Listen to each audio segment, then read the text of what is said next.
Hey, Tom, thanks for joining me today. Awesome. Thank you for being here. Great to be here, Robert. Appreciate it. You are involved in a little bit of everything. You pay attention to, as a futurist, emerging trends. You're a holistic marketer. You founded the AI Journal. Yeah. How did you get into all of that? Where did you start?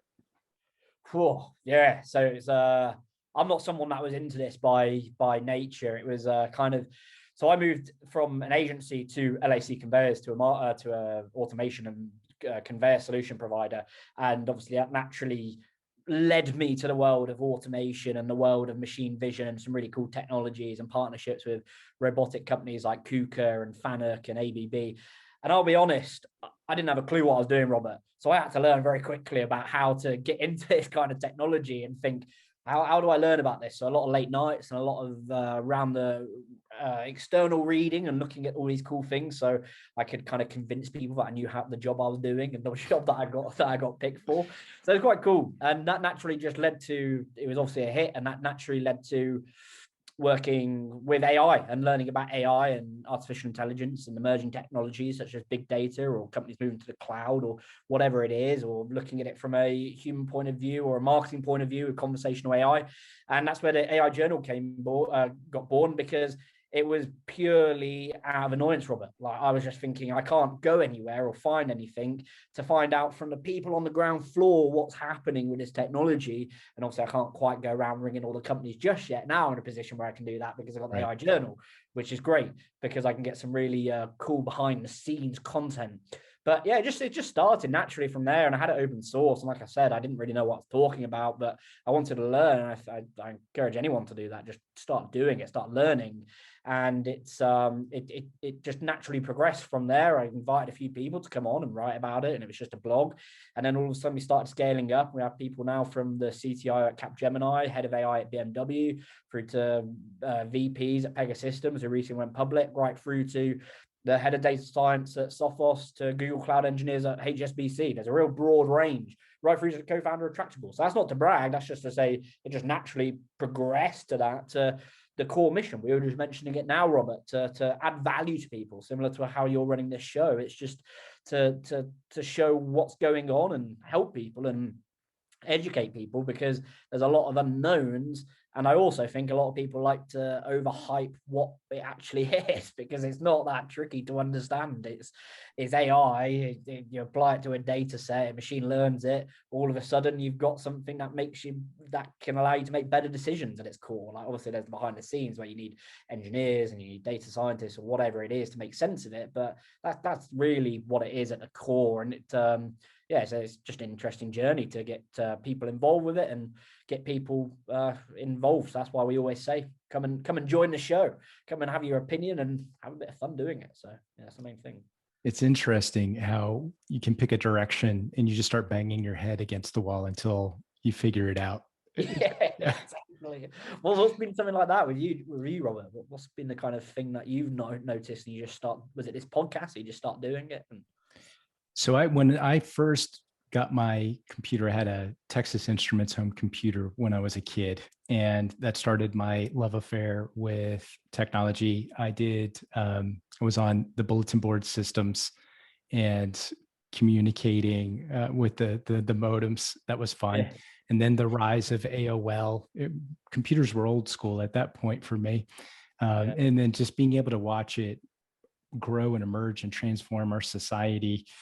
Yeah. I remember when people on the radio were having discussions about, okay, this is what you do. You type in http://.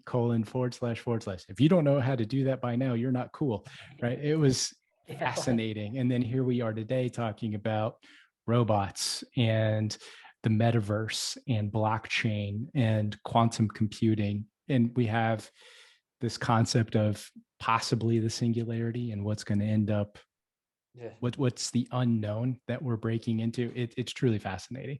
And that's why I do this, is to help me stay educated, kind of like you were doing, while being helpful to the people that it would add value to, of where are we at, where are we going, where are my blind spots, and how do I stay current so that I can continue to add value to the marketplace.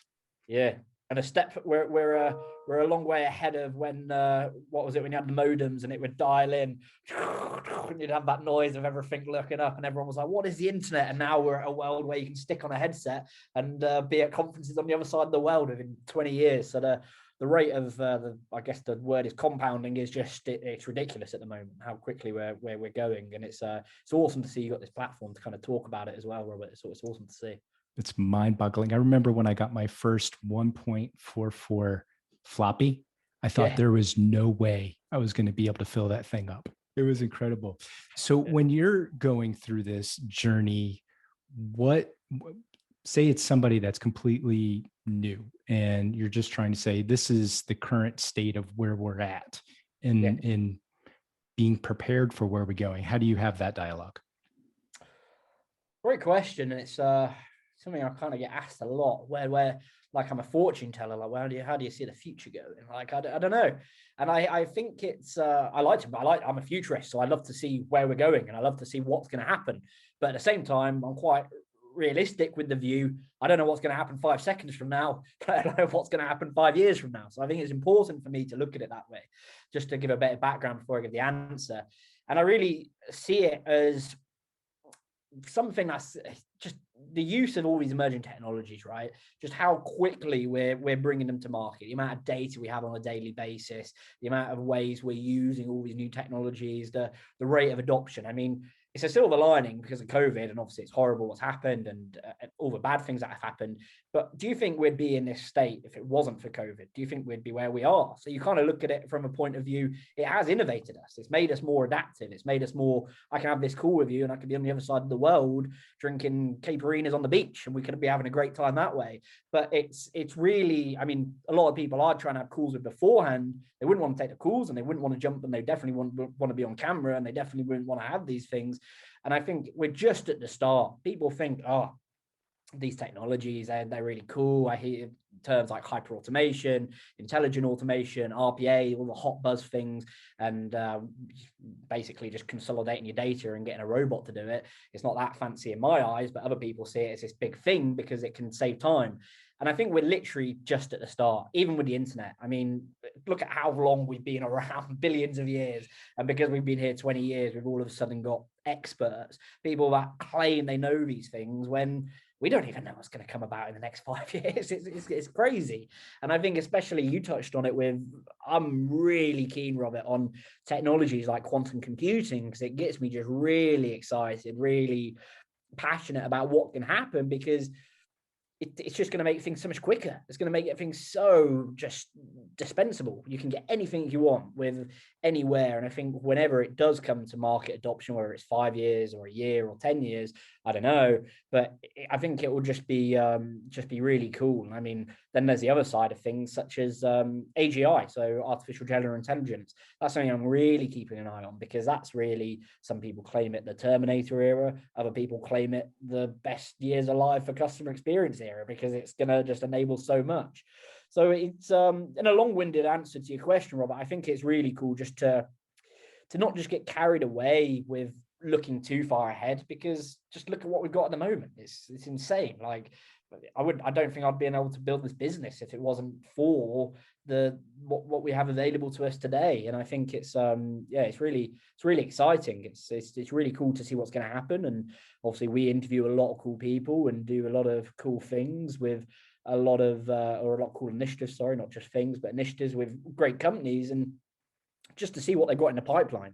I mean, I was just speaking on a conference earlier today with the head of immersive at Lab Bible, and it's just mind-boggling, like you said, about what's going to be available to us, and depending on how quick it is to be market adoption, just me and you could jump into something virtually, like, hey Robert, what's up? Like, we can start playing a game collaboratively through VR, or we can start working on say if we're in property, and we can start working on a blueprint together in real time. And it's those kind of ways that really excite me, because it really is collaboration. And I mean, I don't know if this is relevant to the question you asked, but with people being scared of AI, I just think it's daft. I think it's stupid because it's not going to go away. It's not.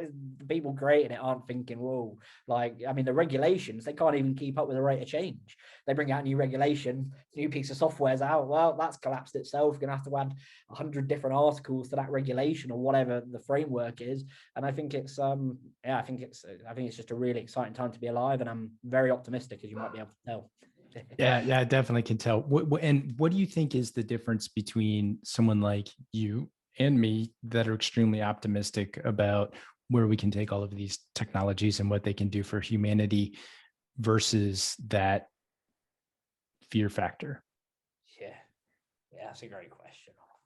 Where does it come from a fear factor? I don't even understand. I'd love to ask you just quickly, Robert. Where does this fear factor come from? I don't know if I'm just seeing it from a different angle, but I just think it's improving your life by, imagine if we took Amazon next day delivery away, which I can guarantee will be using AI in their logistics. How much anger do you reckon there'd be, Robert? For me, I reckon it would be chaos, but there's a couple of things that I can see validity to. There's the basic human psychology that a lot of people just don't like change. Yeah. But I was watching when the trash collector was coming by, and there used to be three people. You had the driver, and then you had the two people on either end of the truck that were grabbing stuff and throwing it in. And that was three jobs, but now it's one job because you have this claw that comes out and grabs the trash and throws it into the compactor, and you're done. So two jobs, 66% in that market were eliminated. In the United States, one of the most populous jobs in this country is truck drivers, or are truck drivers. And so as that goes automated, that'll reduce that to maybe some last mile or first mile drivers. And then we'll figure that bit out, and then they go away, and then you'll just have offloaders. But then even at places like Walmart, they've been able to automate a lot of that product distribution from truck to warehouse. And that's why I think what you're doing is so important, is because you have people that they just don't know where to go for the information or how to keep up.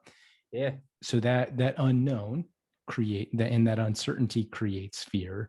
But then having prepped for a manual labor job that's physically demanding, not a lot of people want to do it. There is a level of expertise. That's why these jobs have so many shortages right now, because there's just not enough qualified people. And so we're leading on automation.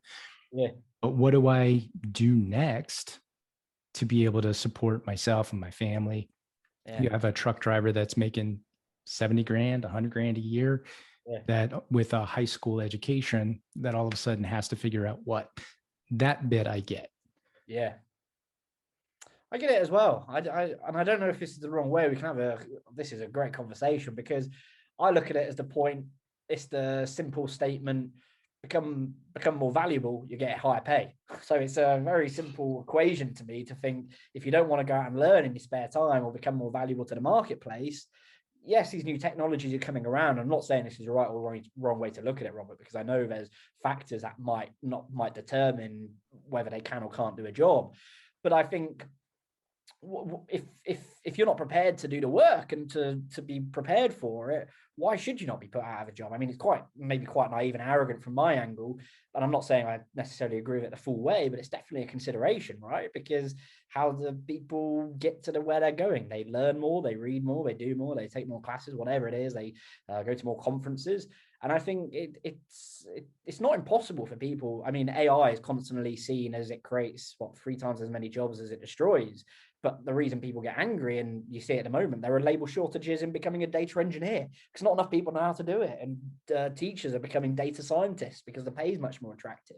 Yes. So, I mean, there's two sides. There is the side which I do feel for. I mean, in London, I read that they could automate the whole train system, but because the unions got involved, they said we can't do that because we'll lose all the jobs. And there's areas where we could already be doing a lot more and reducing a lot more jobs, but we don't choose to. So I think it's really exciting not exciting, but I wouldn't. It's a tricky one, because the spending's going up. I mean, there's £1 billion of new funding going into startups every week at the moment for AI startups specifically. And you think you can tassel with it all you want, but change is inevitable, right? Like it again and again and again. Everyone said the internet wasn't going to be anything big. Some people said, oh, it's going to be the collapse of our world. Look at today, like everyone's on the internet. And I think it's really, really important to think how much do you want to be involved with it, because it's not going away. And if you look at it from the pessimistic view of, well, it's taking jobs, it's taking this, it probably will take your job, because you're geared to thinking that way. You go towards what you focus on, in my opinion. I mean, that's what I've been taught. And it thinks if you're going to look at it that way, there's a lot of people that are looking at the other way because they're seeing the revenue gains or the productivity gains or the efficiency gains. And I think it's on the person, or it's on you, or it's on your audience, whoever it is, Robert, to look at it the way they do. So I don't know, I kind of get the point, but then I kind of look at it from a usability point, how valuable it is to us and what it's going to be able to do. I mean, conversational AI is something I'm bullish on, because I think we're just touching the sides with Alexas and smart speakers. And Robert, this will be interesting actually, because if you go to the people that are very apprehensive of AI, or it's going to take my job, go see if they have a smart speaker in the kitchen. Probably do. It's just like you're contradicting yourself, because you wouldn't have gone and bought one, or you wouldn't be doing, hey Alexa, hey Siri. So I don't mean to laugh at it, but I just think it's very ironic that people say, I don't know, what do you think? Is that a good way of looking at it, or is it might be quite naive? But I think you're using AI, and here you are, displaying it or putting it off, or slagging it off, putting it off, and you think, well, you use it, so how can you have that view? And I look at people and I think, how? Because you use it on a daily basis. I don't know. But, yeah. I think that we're going to have to alter our worldviews, so that sort of hypocrisy of internal thought, cognitive biases, like people that they're hardcore about privacy, but they walk around with their phone and they do have the smart speaker at the same time. Or try this as an experiment. This is really fun. Yeah. Point your cell phone at someone and they get really agitated, but they're walking by security cameras, ATM cameras, other people's phones. It's everywhere, but they don't, it's this camera that is more in their face that they're worried about. So having an understanding holistically of what's going on, I think, is super important. And what you said about education is going to be critical. And the entrepreneurs that are doing work in that space, Elon Musk, I saw a clip of him recently say that we need to turn it more into video games. Kids can play video games for hours, so can adults. If we were to be able to take education and gear it towards something like that, that would be a way to immersively get someone to put in their 10,000 hours, but you don't need to be an expert to get started. And we would be able to put people into the new threshold of work.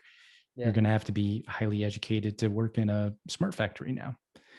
So those people doing that kind of stuff, and where that could go in terms of the metaverse and using AR and VR, like in 5 years, you and I need to have another conversation in a virtual environment.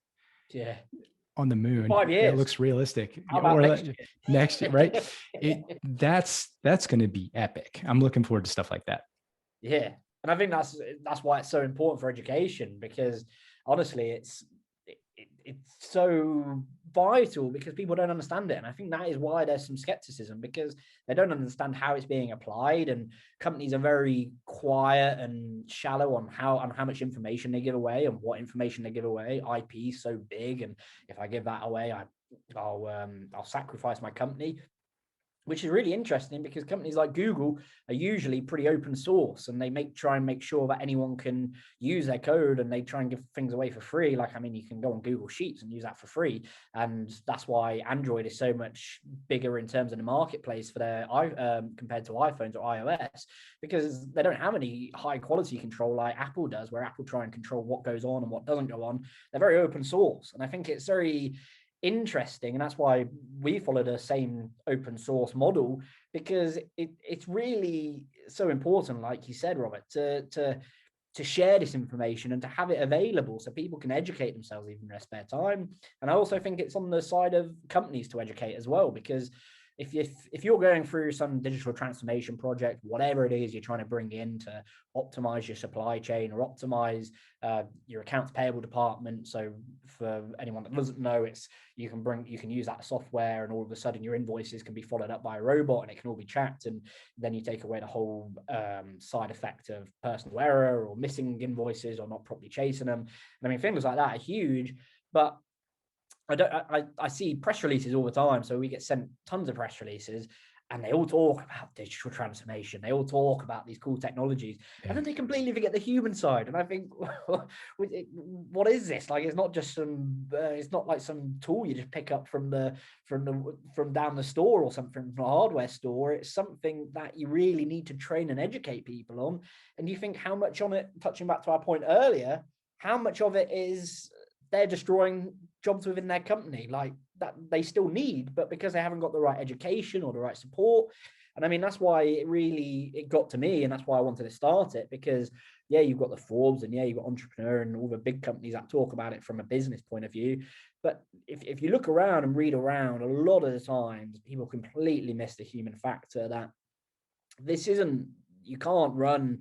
I mean, there's so many problems with coding a piece of AI software or whatever it is that you're going to implement into your business.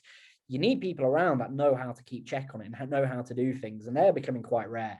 And I think that's why it's so important to educate people. And going back to your point with schools, I think it's so important to get into schools, and that's something we're trying to do with working with a range of universities and colleges to go in there and say, hey, we've got courses from X, Y, Z, all these people, we can package it up for you and sell it. So the students or the college kids or people that are 10, 12 can get it for free, and they can learn from it. Because the amount of people I see, we work with recruitment partners, and we have some deals with them where people come to us and someone's majored in something, I don't know, philosophy or something, or what do you call it, psychology. And their comment was, oh my God, I didn't know this whole industry existed. And it's like, wow, like their eyes have just opened. And you think, that is why, Robert, I completely agree with your point, that it's just so important to educate people, and it's so vital. And it's not just for our age groups, but for the younger age groups, because the classic analogy that they'll be the leaders of tomorrow. So it's really important. It's really something I'm passionate about, and I could scream down people's ear. I could scream on this whole show about it, because it's if you want to learn anything, it shouldn't always be a cost to it, I don't think. And that's what we try and break down the barriers to. I mean, everything on our site is free to do, and free to watch or download or read. And yeah, it really just makes me optimistic to say, hey, you can come learn about this, and you don't need to be, you might have a better idea of what you can be doing and how you can be affecting your personal or commercial life. And I think it will be really, really powerful for people. And it's really powerful across loads of industries, from music. I can see you've got a guitar there in the background, right through to things such as the finance side and predicting credit card trends, right through to teaching yourself. I've got a piano here, to teaching yourself piano quicker, which I could do with right now because I'm terrible. That's a topic for another day. But it's those kind of applications where I think a lot of people don't even realize they're using it, and they just hear the buzzword. No one properly wants to give them a definition, or no one wants to properly give them an understanding. And that's where you get problems, because they say, well, I don't understand it. And I completely agree, because how should you know something you don't know? But yeah, it's an interesting point. I like that. So when you mentioned AI being used as an engine for customer experience, and then our dialogue around education, yeah, and then tying that to the music, there's an app. So I actually have a piano right there. Oh, awesome. And I'm also terrible at it. However, I can hook it into my iPad, bring up an app, and it knows what notes I'm playing, and it shows me where to put my fingers. I play along to music. So it's a totally different experience than having to drive to somebody's house, go peck away for an hour, go home, practice on my own. It's more immersive, and it's more fun, in my opinion, because I'm able to select songs from genres that are the most appealing to me.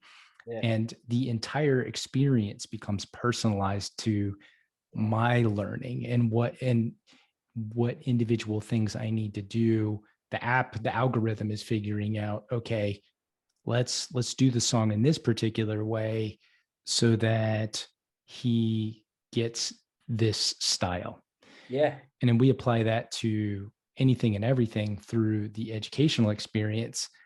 We can uplift all of humanity. You're talking about psychologists and or psychology majors. They're going to be super important because there's going to be, we're talking about the people that stress out. There's going to be a mental health factor. There's going to be a certain percentage of the population that's not going to adjust well, right? And that needs help, or just optimizing for the learning experience or optimizing for happiness. Philosophy majors and thinking through what are the ethics of AI? And does the car go left or right in an emergency situation? Yeah. So there's going to be, I was listening to a blockchain podcast where the founder of an investment company, history major, and he was able to tie his understanding of history and economics into building a company. It's truly miraculous. Yeah, and that's the awesome side, isn't it, Rob? Because you see all these things, but more and more companies keep popping up. There's more and more coming up every day. All those companies, if they get bigger, are going to need employees and need teams. I mean, a big funder, there's more money going into funding than ever before. It's huge. It's billions and billions and billions of pounds going in on a monthly basis into new startups. And I mean, touching on your point with customer experience, that's such a great angle to have, because I don't know if you've seen it. Have you seen the show on YouTube, the film about Go by DeepMind? Yes, that's really good. It's awesome, isn't it? And it's phenomenal. You can watch it for free on YouTube, and it really struck me, because as you've seen it, and anyone that hasn't seen it, they talk about how afterwards they became better. They became better and they enjoyed it. And they said, the game of Go's got a new angle. Like, it was dying and you could only learn from people. Now this machine's showing us moves we had no idea existed. And you've got people getting better scores and quicker wins. And it's just, that's the same way it looks at it from music, playing the piano or playing the guitar or learning the right strings, or maybe even something singing so you can change your vocal cords. I don't know. But that kind of just showed me it's something that's awesome. It's just something that's going to be great, and something that it's really awesome for the customer experience side, because that's the companies that win are usually the ones that have the best customer experience, or the ones that have, I guess, maybe it's customer experience. It's quite funny because we don't obviously we have customers, but I always say the focus isn't on the customer experience. My focus is on the user experience, because with a great user experience, a customer is going to have a great experience. So it's a knock-on effect. And I think it's, and I'm sure over the coming years, as our relationships gets better, Robert, you'll be seeing it. I'll probably be trying to build in some sort of AI tools into my company or companies to figure out how we can, I don't know, Forbes use it. I think it was Forbes that said they're trialing using it, so they get recommended headlines for their articles, so they know what's going to hit better, what's going to click better. And it's just so many cool applications. And I think we barely touched the edges. So when people say, and try and act as if they know, I just think you don't know. Like, it's impossible to have these predictions. I mean, a lot of people talking about blockchain and cryptocurrency. I'm personally not involved with cryptocurrency, and I don't plan to be, because there's so much I don't know, and there's so much with the blockchain. But I can see it being huge, because not to talk about crypto, but to talk about blockchain, the technology is awesome. It's so secure, and back to your point, it's so democratized. And I was listening to Gary Vaynerchuk's interview on it, and he was saying we're going to see people get married with an NFT on the blockchain through a contract, because that's what it can support. It can support contracts. And I think you talk to people about blockchain, and a lot of people just jump to cryptocurrency. And I think it's got F all to do with cryptocurrency. It's going to be so good for how to handle your data and how to have your storage, and how to, as a business, if you're an insurance company dealing out contracts that it's going to be pretty impossible to get it hacked, or to manipulate that data, or any manipulation. I don't know to the full degree. I'm not fully acquainted with blockchain, but I have people that kind of talk to me about it, and we're doing a report on one, and it's very just interesting to see. That's what I love looking at. What are we at now currently, Robert? and then what's the 10-year kind of vision for this? Like, how far could it go? And that's where it gets really interesting. And I think that's where it's really, really core to let your creativity run wild. Because a lot of, if you'd have told me 10 years ago that everything we're doing nowadays is happening, I would have said, you're a liar, or it's not true. I can't believe that. But now I can see it, because the rate of change is just so rapid. I mean, imagine, what do you think, Robert, if you were in school and you could and go back to your school days, whenever that was, and you think about what you were being taught about this technology, or what the kind of outcomes were. And to me, and this is just a personal opinion, I think schools are starting to get it wrong, because I don't need to memorize a paper. I can go get it for free on Google. Like, I can just have it instant. I can have that access to data. I love asking the question to people, because I think, how do you see it, Robert, from an education point of view? If you look back to your school days, to if you could apply this kind of technology to your learning, you'd probably become a much better learner, I'd imagine, and you'd become much more productive, because you'd think, you go into an exam, I'd look at it now and think, what the hell do I need to learn this? Well, what's it going to do? Quite naive, but at the same time, it's got a very true aspect to it. So yeah, it's an interesting point. But it's okay. So I think we have to deal with current state, and I'm hoping that our future state is better, as with all things. Yeah. I remember being in elementary school, and the computer would lay flat, and there would be a red on-off switch in the back of the system, and showing my teachers, oh, this is how you turn it on. And they were just blown away. And we often see how quickly children adapt to new technologies, because they don't have anything in their head that says this is alien. For them, it's just what is. And if we can take that concept, and more you're hearing about continuous learning. Somebody was talking about, I heard a quote recently along the lines of, the latest job is going to be always learning. Yeah, it's going to be what you have to do. And if we can get to 51% of the populace doing that, it'll be a nice tipping point for everybody to want to evolve. We get stuck in this, and I'm speaking of the global we, just as part of humanity. What was good in my past should be good enough now. And for a long time, go back to my great grandparents and my grandparents, things moved a lot slower. My grandparents were in the antique business before the Antique Roadshow hit, and they did really well, and they traveled around the United States, and they put on shows, and people would show up and buy stuff from them and other dealers, and it was a really fun event. And then Antique Roadshow hit, and that cut into some of the business, because then people thought they were smarter. Then eBay came along, and that changed the entire game. And right around then is when they officially retired, but that it was a game changer. So being able to keep up with the technology and being open to simply what is, as an adult, going forward, and being able to connect that to, like you said, you're not super interested in crypto right now, but there were other things like AI that you go, okay, I have to figure this out. So that ability to take the time to do a quick survey, find out what connects emotionally with you, and then to do the hard work for the rest of your life. I think that's where we need to be and where we need to go. 100%.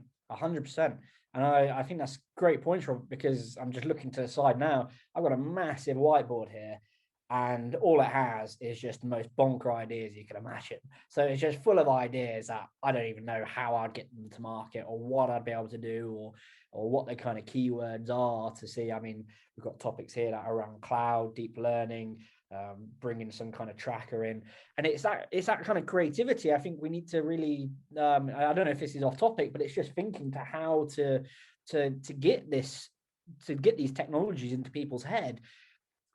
It's so much, you need to be so creative with it, because there are so many applications. I think we're using the minimalist amount at the moment for what we can do with AI and what we can do with technology. And I mean, if you look to people like the common the kind of common usual suspects, I call them, people like Steve Jobs, who were just huge on bringing like new. In his book by Walter Isaacson is just, it's phenomenal, just the way this guy thinks and just didn't care. And the main thing he said was he would just get a whiteboard and he would just write down idea after idea after idea. And I think it's really important to have that when you're looking at new technologies like this, because it's there's so much that we've got this as a common theme, I can tell, Robert, that we don't know, that we need to educate ourselves on. I mean, I don't know much about the piano. I don't know much about sports. I don't know much about a lot of things, but I know if I really wanted to go find them, I could probably learn it pretty quickly within give me 6 months of books and reading and online, taking virtual classes. I mean, if I want to learn Spanish, just click on go and I can go and get a Spanish teacher to teach me. It's just, everything's just so accessible. And I think that's to look at it from the ownership side rather than just a user side, because people are going to use AI in increasing quantities.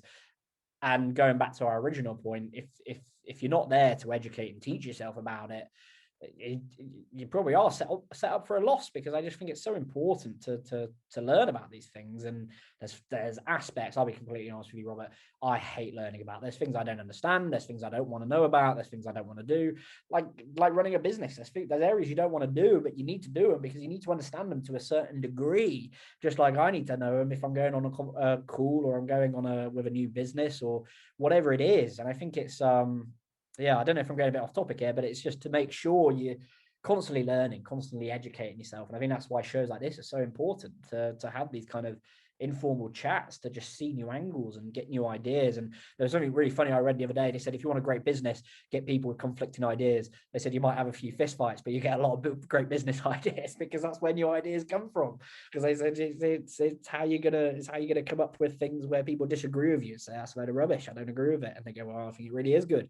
And then all of a sudden, well, that part, I guess, is kind of okay, that part's okay. All of a sudden you've got a whole new direction, maybe, or a whole new business unit, I don't know.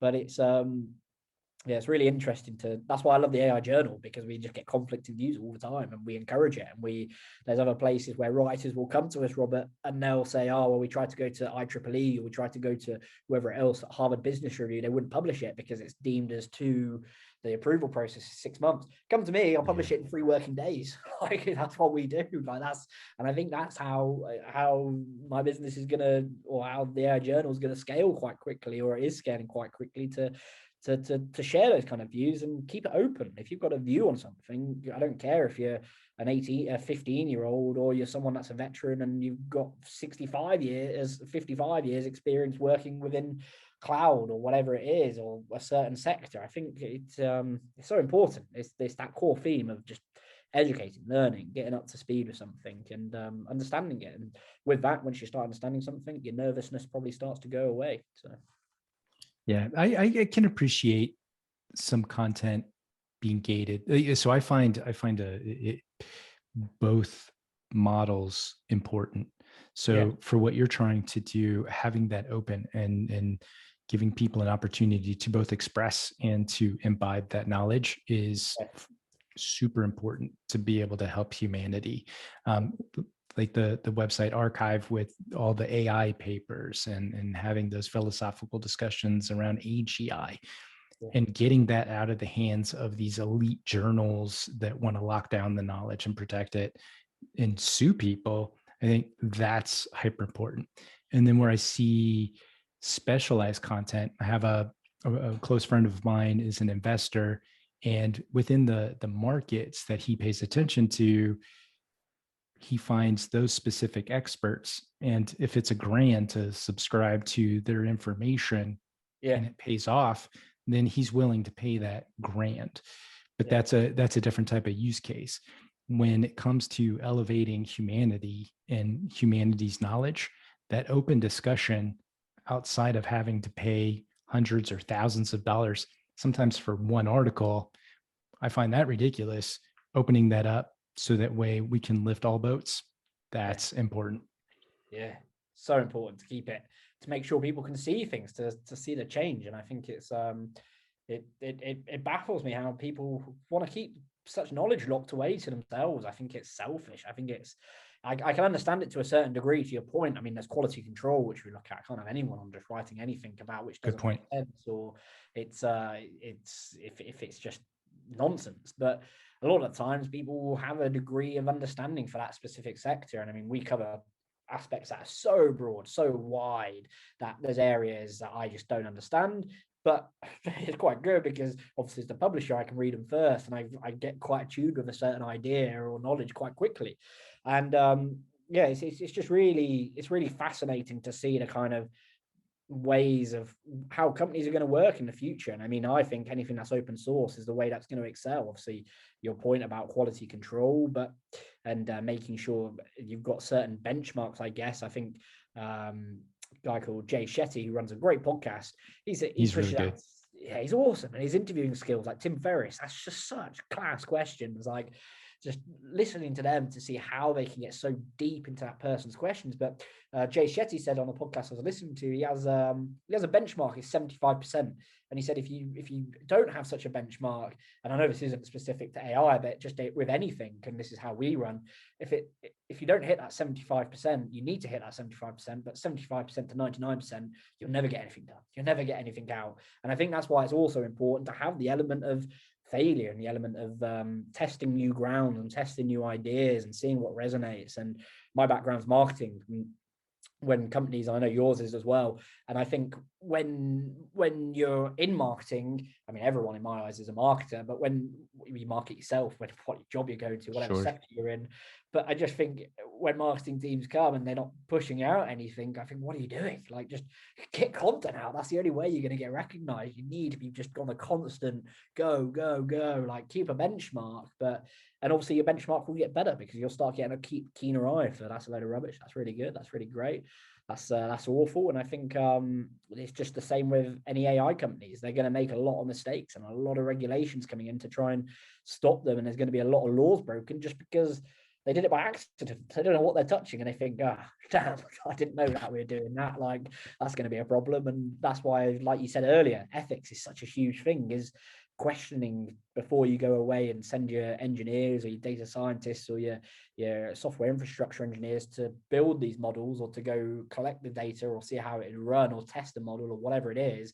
Are we doing it for the right reasons? Are we doing it for the great reasons? And I think yeah, it's all sorts of. I mean, look at what the kind of bad ways that could be, Robert. If you look at that, I'm sure you've got some in your head, the kind of awful things that could happen, from hacking through to nuclear destruction, right through to AI is going to make that all possible. That's the scariest side. Forget about job losses. That's the honest, real scary side, that it's going to make a lot of daunting things possible if it's in the wrong hands, and it's going to make a lot of big pain points for right through from, I don't know, shutting a whole city down or a whole country down, which will be possible because you'll be able to hack that and get into their infrastructure, right through to taking someone's whole mortgage away from them, and no one's going to be able to notice it.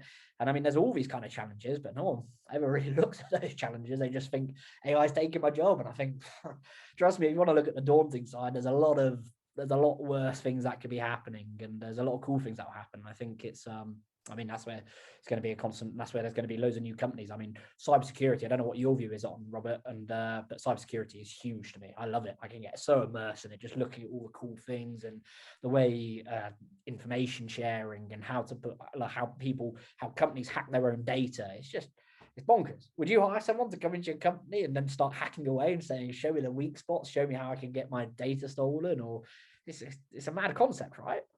Well, I mean, we want to protect when we have a customer.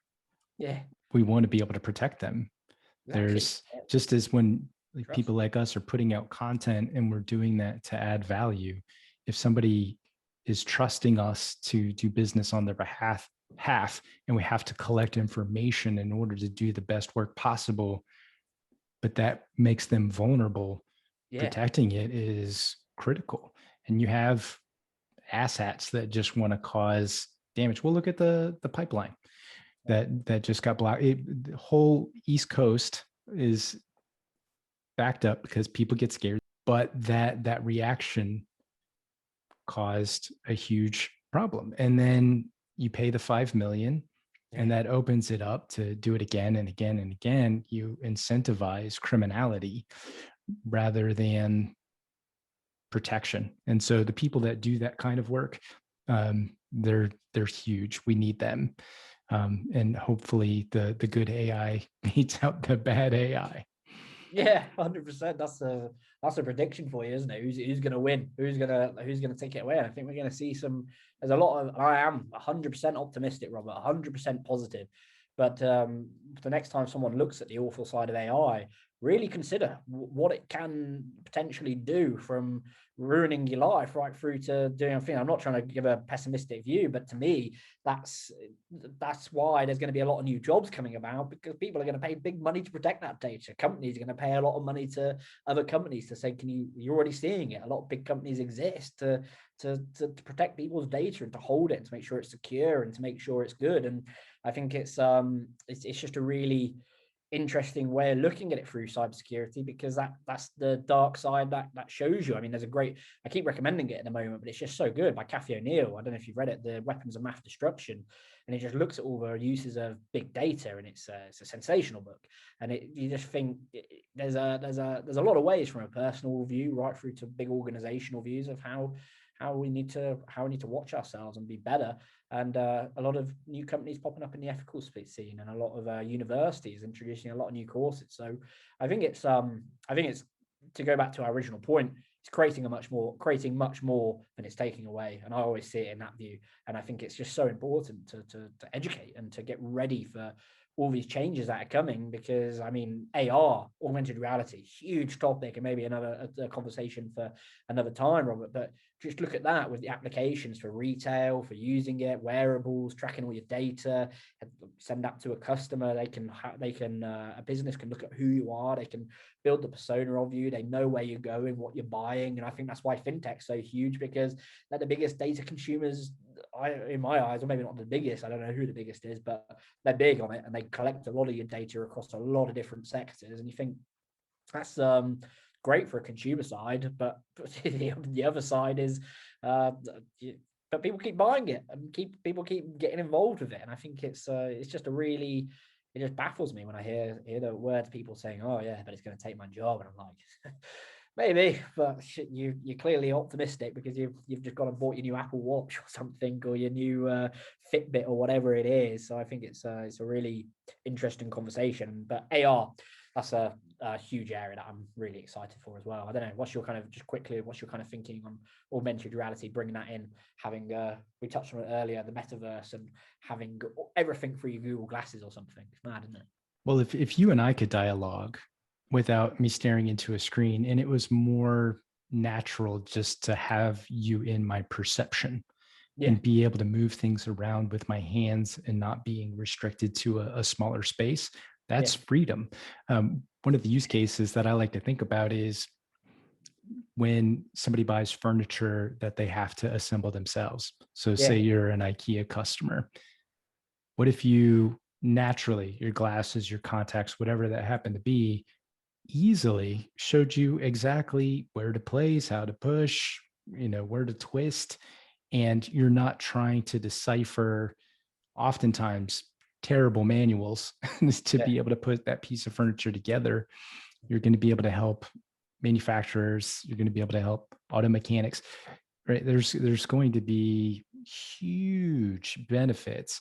And that's the optimism part that you're talking about. Is, I mean, there was a point where the person that did the horseshoes and put them on the horse and put the saddle on there, they saw those cars coming, and their clientele started to shrink and they became obsolete. But I can't imagine anybody going, get rid of the cars. If anything, now we're making them cleaner and smarter and faster and more useful and friendly, but we're not getting rid of that mode of transportation. We're not going to go back to horses. So yes, there will be destruction. And I think that education, I love your point about personal responsibility. You also mentioned companies creating opportunities for education. Government needs, what we're doing with tech impacts everybody at all levels. So it's government, it's private, it's public, it's individual, it's community, it's city, it's state, it's nations, it's international.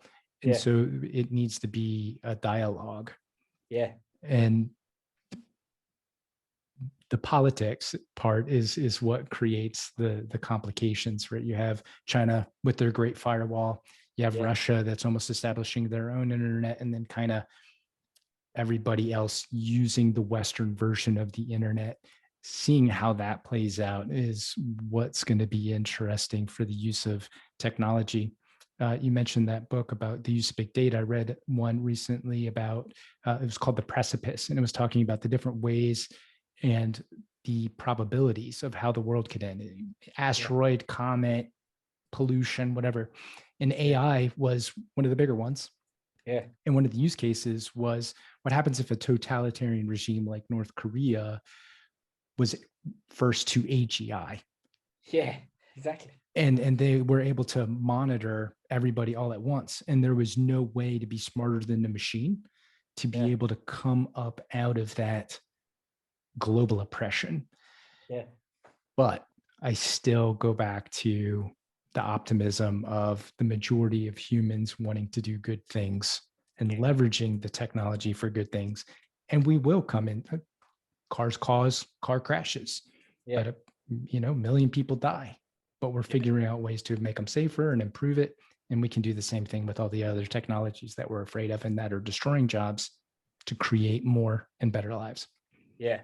And I completely resonate with that, because I always think time and time again, no matter how many bad things happen from it, usually the better people prevail. I mean, it's been proven time and time again. Usually it's the an outcome happens because you'll go to something better to learn from or to do something from. And I think that's what AI will teach us. It will teach us how to be better, how to do better, and how to provide a better experience. And that's my kind of message to everyone, to look at it with a bit of optimism and focus on the good it can do, not focus on the bad, because or focus on the bad and come up with your own business to solve it, and then you could have a nice business going. So look at it. Tom, so how do people find you online? Yeah, so you can email me if you like at tom.allen@aijourn.com. You can find me online at Tom Allen on LinkedIn. That's where I usually hang out, and that's where I usually am. And obviously through the AI Journal as well. So those are the 3 mediums I'm on. We're moving over to Twitter shortly. But if you want to come and speak to me, or you can contact me from my own Instagram if you like, through TH Allen, and happy to talk and happy to connect and get involved with you and see what we can do together. And for everybody watching, all of that information will be in the show notes as well.